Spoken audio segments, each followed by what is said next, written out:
Əmir Teymur 1336-cı ildə böyük və qəddar sərkərdə Əmir Teymur Özbəkistan ərazisində anadan oldu. Ovucunda bir parça laxta qan tutmuş bu körpə sonralar dünyanın yarısına sahib oldu. Sağ dizindən aldığı ox yarasına görə ayağı qatlanmırdı. Ona görə ona Topal Teymur deyirdilər.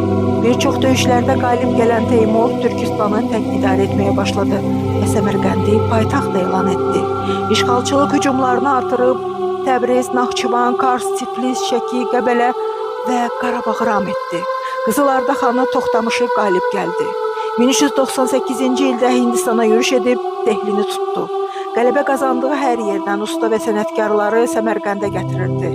Osmanlı Sultanı Bəyaziti Ankara döyüşündə məğlub etdi. 1403-cü ildə Çinə hücum ərəfəsində 71 yaşında vəfat etdi. Məqbərəsi Səmərqənddədir.